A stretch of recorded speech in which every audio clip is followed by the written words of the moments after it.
Read about the things that happen throughout the world.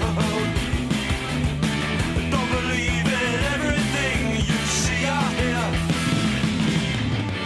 Read all about it. Read all about it. News of the world. News of the world. Read all about it. Read all about it. News of the world. News of the world. Hello, welcome to Mock the Week. I'm Dara O'Brien. The news this week. Abu Hamza was found guilty of, among other offences, possession of a manual for terrorism. Among the targets listed in the manual are the Statue of Liberty and Big Ben. He really has in for anything with two hands, hasn't he? Abu Hamza was sentenced to 7 years, although with good behaviour he could be out in 2. So that's 7 years then. The legal proceedings against Hamza went smoothly, although on reflection it was a mistake for the court artist to doodle a picture of Muhammad in the background. People in the West asked, would other religions get upset if their leader was used as a punchline of a joke? Well, is the Pope a Catholic? Ruth Kelly was forced to make concessions on her education reform to ward off a backbench revolt. One of the key elements of the education bill is the continuing sponsorship of schools by big business. But the government has been quick to reassure parents that pupils will continue to learn the 3 M's. That's Mac reading, Mac writing and Mac arithmetic. Also, at several schools, the back of the bike sheds will now be sponsored by Marlborough. In other news this week, a protester broke an egg on Education Secretary Ruth Kelly's head, which he then rubbed into her hair. Why did he do it? Because she's worth it. This week, a team of scientists discovered an area of undiscovered jungle in Indonesia. The jungle is home to 40 new types of mammal. So that's 40 different types of testicle that Ant and Dec can now force celebrities to eat. Joining me this week to work through a series of satirical games are 6 of the country's top comedy performers. John Oliver, David Mitchell, Andy Parsons, Frankie Boyle, Hugh Dennis and Sandy Toksvig. Welcome to you all.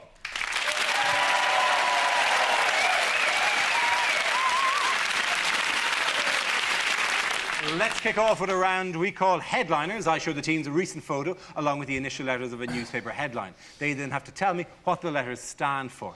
Here's a picture of the tabloid's favourite hate-filled cleric, Abu Hamza. So what does HIFG stand for? Is it, Hamza is failed gynaecologist?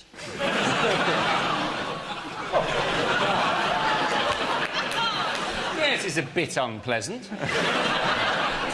Hamza invented fingerless gloves? Or is it hand is frigging gone? Because if it was the Daily Mail, it would be an exclusive and it would just be Hamza is foreign git. Are we close? The H does stand for Hamza. Hamza is found guilty. Oh. Yeah, it is. The answer I was looking for, brilliantly imaginative, is Hamza is found guilty. He was sentenced to 7 years imprisonment after being found guilty of 11 out of 15 charges, including soliciting to murder and stirring up racial hatred. What was found in his home? A dough hook. Yeah. A whisk. He's A got blender and a mixing bowl. They found that encyclopedia, didn't they? Which they did him for because supposedly he was encouraging people to use explosives. Now, I wouldn't take any advice from Abu Hamza about explosives. There's a very good reason he's got no arms and one eye. It classically sounded, it was called the Encyclopedia of Afghani Jihad, and it sounded like one of those part works. You know, where I go, week by week, it builds into a manual of world terrorism. The interesting thing is that his defence team have argued that, in fact, this was a present from his next-door neighbours who gave it to him last Christmas, which was quite insensitive in and of itself. The proof of this is in the inscription, because it just says, "Dear Abu, hope you haven't already got this. Happy Christmas, lots of love, Peter, Diane and all the kids." We also had an A to Z, but it was interesting because did you notice it was a mini version? So anybody living on a subsidiary road is fine. I was curious to find out that he had, in fact, worked as a bouncer on a Soho nightclub. You know, I was quite surprised that he worked on the door. You'd have thought that probably he'd have been more use in the cloakroom. Do you think when the police arrested him, they just went in with a giant magnet? Just... He's in there. Tell him.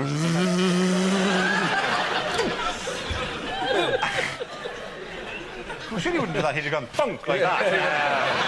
Yeah, no, you're quite right. Would it be tempting, though, for him? I'm sorry, I know we're going over the top on the whole hook thing, but as he's walking along in the prison, do you think he'd be tempted just to go, as he walks past other cells, going... The thing about going over the top with the hook thing is that we're totally justified, because people who've had their arms blown off are perfectly able to get on the NHS fake arms that, you know, look like arms. But he's gone for a couple of coat hangers out of choice. So, presumably, he thinks he looks rather swanky, and will only take it as flattering that we've chosen to point out, yo, you noticed the hooks, yes. I think they're rather good, the hooks and the eye. Yes, I'm going with that this season. So essentially, we are performing a type of Trini and Susanna, how not to have a hook. Well, I was going to say we were playing into his hands, but, you know, that's... I'm glad I didn't say that. Do you think the judge said to him, the one thing you have got is a leg to stand on? See, I don't want to join in too much because I'm Danish and we've done enough, really. Yeah, you have. Just having you here is causing I know, us it's problems quite with us. dangerous. It's a brave statement on behalf. He's also, his real name isn't Abu Hamza, is it? Get something camel, isn't it? It's Gary Glitter.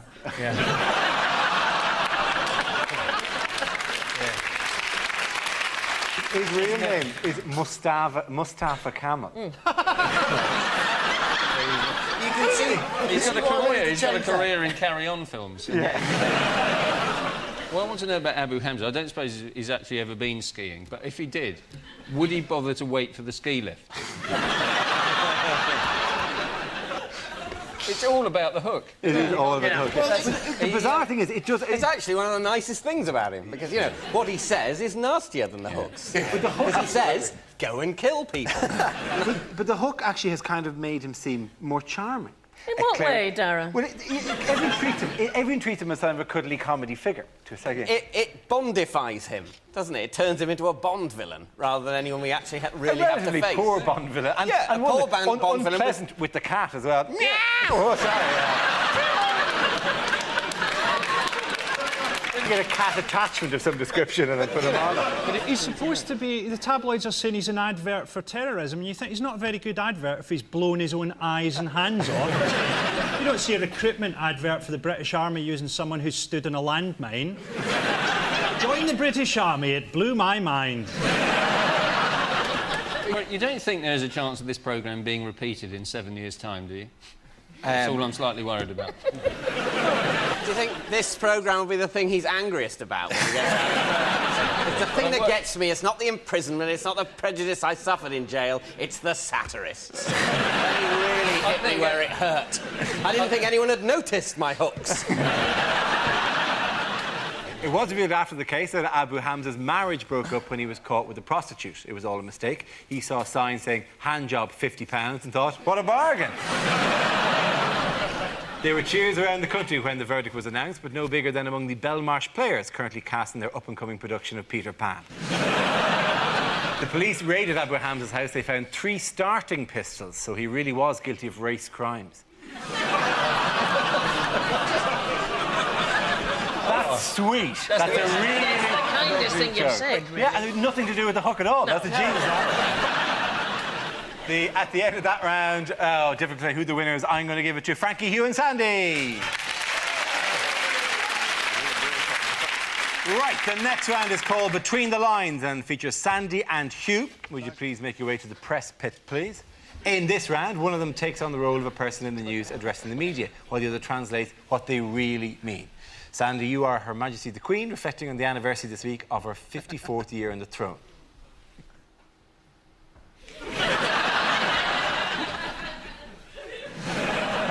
My most loyal and trusted subject. Dear Chavs.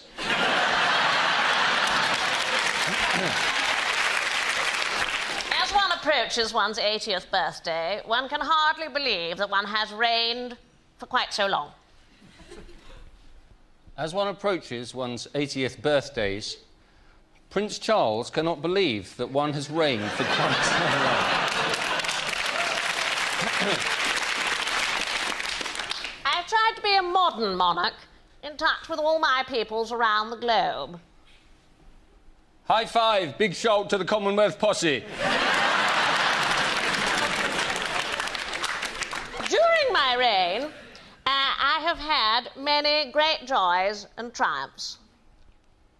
Yesterday, I won a 7-horse accumulator at Hayden.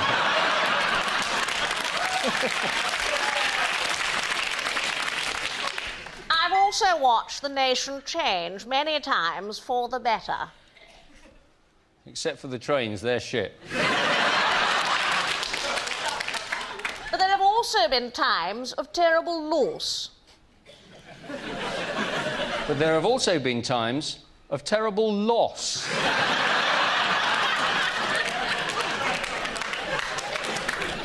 Loss. Loss. I lost things. My yacht. My private train. Zimbabwe. Well done, Sandy and you. Impossible to declare a winner in that round because, frankly, the two of you are on the same team, so I'm giving the points to this team over here, John, David and Andy. Now we play a round called 360 Degrees of News. This game involves Hugh, Andy, Frankie and John. So if you could make your way to the performance area, please.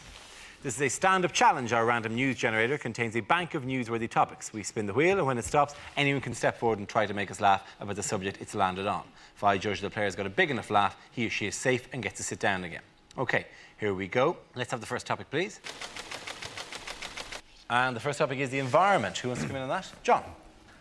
I, like most people, simply cannot understand why recycling my old tin cans has not sorted everything out. I want a proper explanation. At the very least, I want all my old tin cans back.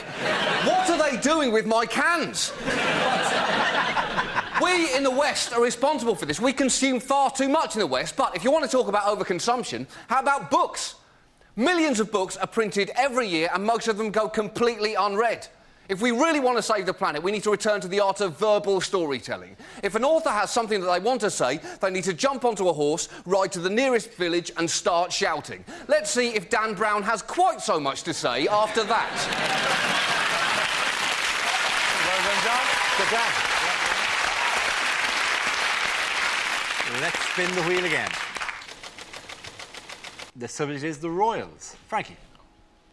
Why have the royals sent both Prince William and Prince Harry to Sandhurst? What, is there some kind of advanced gayness that doesn't get covered at public school anymore? Do you not think life must be quite weird for Prince Harry? Getting really stoned and seeing your grand's face appearing on your money? I have a theory. A theory about Prince Philip. That he can only die once he's insulted every nation on earth. So you're the ambassador for Fiji. Finally, I can die, you spear-throwing pig humper. Well done, Frankie. Very good. Good job. Leaving us with Hugh and Andy. One more topic is a tie-break. I'm going to spin the wheel. You both have to take a punt at this one. Let's have a go. What's the topic? Smoking. Hugh's in first. I don't smoke. Partially, it's the cost. On average, smoking costs £5 a day. Double that if you're with British Gas and you light up on the cooker.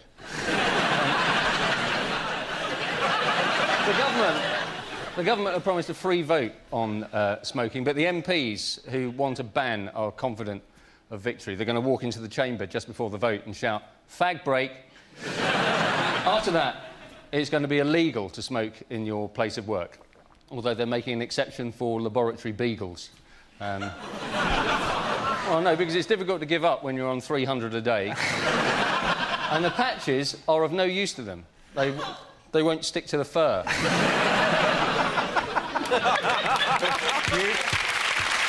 stand in your place there. While we bring out Andy. Andy, on the topic of smoking. Yes. Now, the government, they've made a bit of a muck of this smoking ban Basically, it looks like in England that they're only going to ban smoking in those pubs that serve food. So a lot of pubs in England have said, well, in which case we're going to ban food and keep smoking. You're now going to have to go outside for a pie.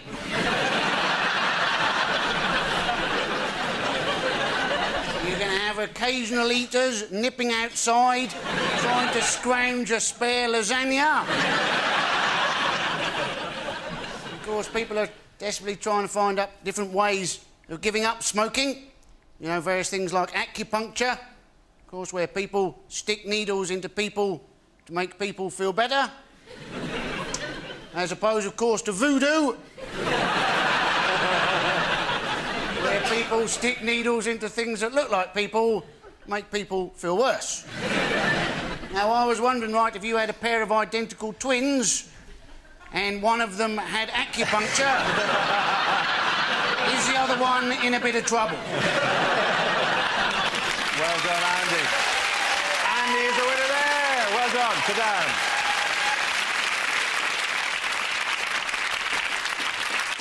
OK, the next round is called If This Is the Answer, What Is the Question? On the board are 6 categories related to current events. For each chosen category, I read out an answer and the players have to guess what the question might be. So, Sandy, would you like to choose a category? World news. OK, your category is world news. Yeah. The answer is butter, mascara and pumping equipment. What is the question? What are the top 3 methods to encourage pandas to mate? Is it what was Barbara Cartland found after her death to be made of? Is it what is the most unusual bag of groceries that a contestant has ever emptied onto the ready, steady cook table? What are the international call signs for B, M and P? Do that. This is Tango Foxtrot calling butter, mascara, pumping. Is it the A-team could bring peace to the Middle East if they were stuck in a room with what items? Is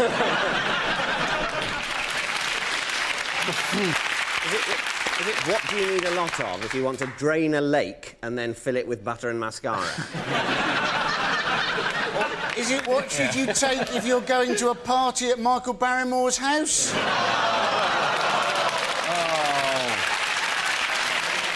All right.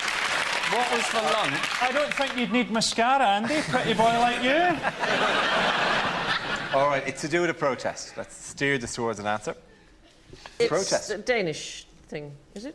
Yes, it is a Danish thing. You want to put that in the form of a question? Was it not a question? Is it the this Danish the thing? Danish thing? Is this a Danish thing? Butter, mascara and pumping equipment? Yes. Oh, is it what are Denmark's main exports other than bacon? Yeah, essentially, the question is what Danish exports are being boycotted in the Middle East after the publication of an offensive cartoon. The growing boycott has hit leading dairy company Arla and pump manufacturers Grundfos, but has also badly affected Danish companies exporting cosmetics, toys and clothes. Is that because they don't need to ban the import of alcohol and bacon? Or is it because they've forgotten? Yeah, Carlsberg, for example, is relatively unscathed by a ban in the Muslim world. I feel terribly sorry for the small boy in the Middle East who needed 1 brick to finish his Lego mosque. But Exports are heartbreaking. I have to say, as a Dane, I couldn't be more surprised. The words I never thought I would hear in my entire life are the words protest outside Danish embassy. Because you just think, about what? More cream in the pastries. To be honest, I think you've always been, Jewish for the whole Viking thing. You really haven't got the proper kicking you deserve for that whole kind of business. But Well, the thing is, exports of these things will be down, but surely exports of Danish flags will be up about 1,000%. Swings and roundabouts. the Danish flying industry is in rude health. I've actually... where did all these flags come from? It's Beirut. You can't buy a loaf of bread, but you can get 200 Danish flags to burn. What's that? More than that, most hysterical people now have got filing cabinets filled with all flags from all nations of the world, ready soaked in paraffin, just waiting for someone to say something unpleasant. Oh, what's that, Luxembourg? Oh, that's an offhand comment about Islam, isn't it? How do you like this? Any more for any more? I will take all of you down. Portugal, you're here somewhere. Do you know what's very strange is that 27 years ago when I was at university, I studied Muslim law. I was one of the first people to study Muslim law in this country. And I'm also Danish, and I have never been so popular with the newspapers. They go, where can we find a Dane who knows about Muslim law? Wait a second. Whoever thought those two things in my life would suddenly come together? That is the weirdest Venn diagram in the world. It is right? strange. Set of all the people who are Danish, set of all the people, and then just you in the middle. That's it. I'm it. I'm the one. Yes, Yeah. in the shaded area. Yes. It's just... The Danish paper said that all they were trying to do was test extremist Muslims. You think, oh, well done, that was a fantastic idea. That goes right down with the whole kind of whether a bull can pass the whole red rag test as it's waggled in front of its face, or testing how hot a fire is by shoving your hand into it and go, oh, it is hot, I have burnt my hand, I thought I would, but it's nice to know that, it's nice to be sure. I'll check again. Still hot. Yeah, still hot. In these volatile times, ow again. Except that's not quite... I mean, at the risk of telling the truth, that's not exactly what happened. And it did take 5 months for anybody to get upset about it. That's mainly because it has a very small circulation, this newspaper. And the actual cartoons that people got upset about were never printed in the Danish paper. So I'm a little bit defensive about it, because the ones that people actually got upset about that were shown around the Middle East are 3 cartoons that were never, ever printed in Denmark anywhere. It's tough to explain that to a mob, isn't it, though? It is. Oh, come on, guys, let's get our facts and figures sorted out. You might as well send out the little Lurpak guy with the trombone going... I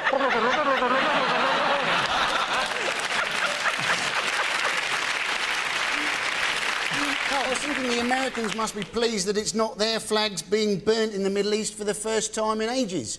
Not that they'll be quite sure exactly whose flag is being burnt. Commentators in America going, oh, they're absolutely furious with somebody. We'll get back to you right after this break as to who that is.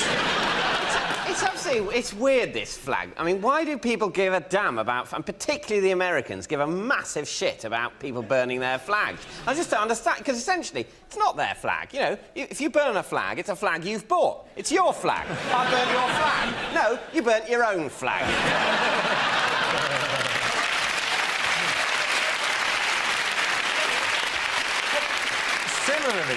Similarly, rioting in your own country at something that happened in Denmark is also relatively, like, backfires. You know, when you go, I'm really angry with that, let's trash the gaff. It's our gaff. Good point. It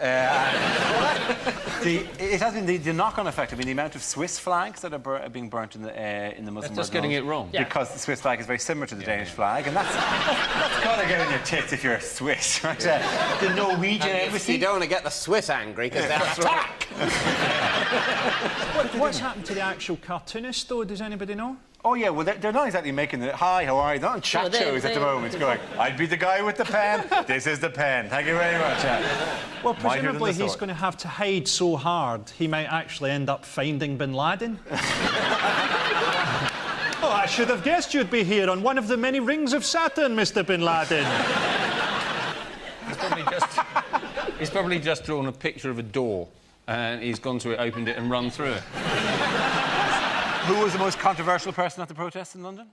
Oh, the Omar Rubaiyat Omar Khayyam, or whatever his name was. Yes, yeah. This man here, who dressed as a suicide bomber. Why are you wearing skiing gloves? That's the other thing that interests me. Well, because if the bomb goes, you don't want to lose his hands like Abba Hamza.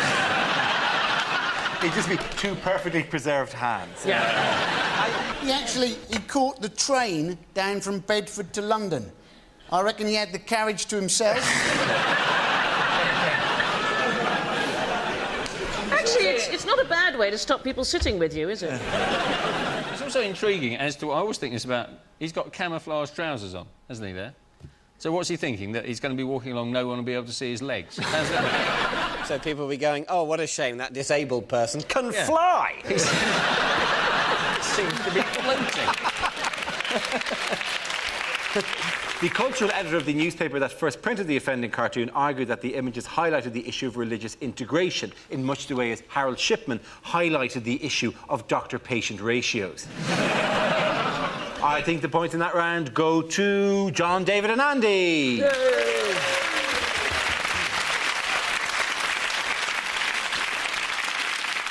Now we come to our final quickfire round called Scenes We'd Like to See. This is for everyone, so if you can make it over to the performance area. I call it ideas for scenarios we'd love to see, and the performers come in with their suggestions. OK, here we go. The first subject is unlikely things for a Winter Olympics commentator to say. Points off the Danish team for exploding. And he's fallen over. I love it when they do that.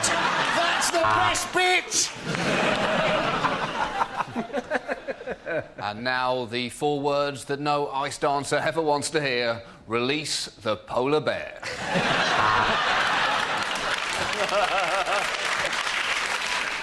Of course, bribery no longer exists in the Olympic movement. Welcome to the Winter Games here in Basingstoke. The upturned bobsleigh providing a fitting coffin. Have you ever stared at snow so long it turns to blood?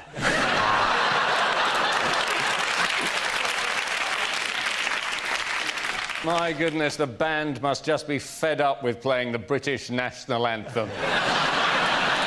OK, the next topic is what you don't want to hear in an NHS hospital. Can you go for a shit so the surgeon can get his car keys back?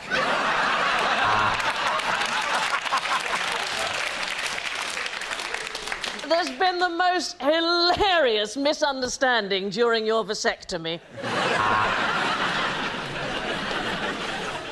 MRSA, yeah, I think they tried to give me a credit card. The face transplant's gone well. I think you look better as a black man. I've come to take your blood sample.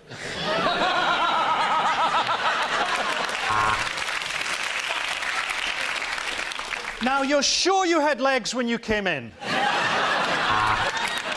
The next topic is commercials that never made it to air. Fed up with an untidy toolbox? Buy the Abu Hamza multi-tool.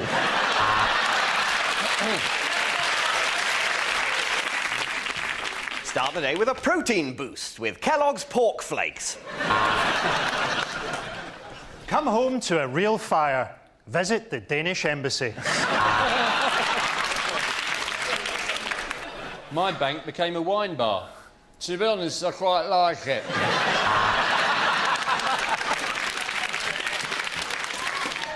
The Indonesian children who made these trainers know that if they miss a single stitch, their family will be beaten with sticks. That's how we can guarantee you quality.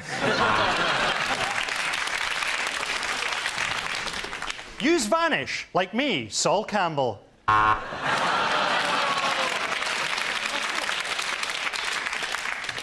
Accident at work? Look where you're going, you dozy bastard. Run out of loo roll? Why not use this fluffy dog? Dry skin, itchy, flaking scalp. You disgust me. Let's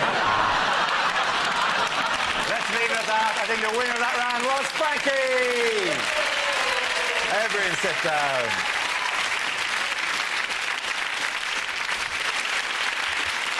That's the end of the show. This week's winners are John Oliver, David Mitchell and Andy Parsons. Commiserations to Frankie Boyle, Hugh Dennis and Sammy Toxvig. Thanks for watching. We'll see you next week. Good night. Well, dodgy commercials that actually did get to air are heading your way over on BBC One in about 5 minutes. We've got exclusive interviews with Pink Floyd after Newsnight here on 2. The Dark Side of the Moon is the classic album at 11:35.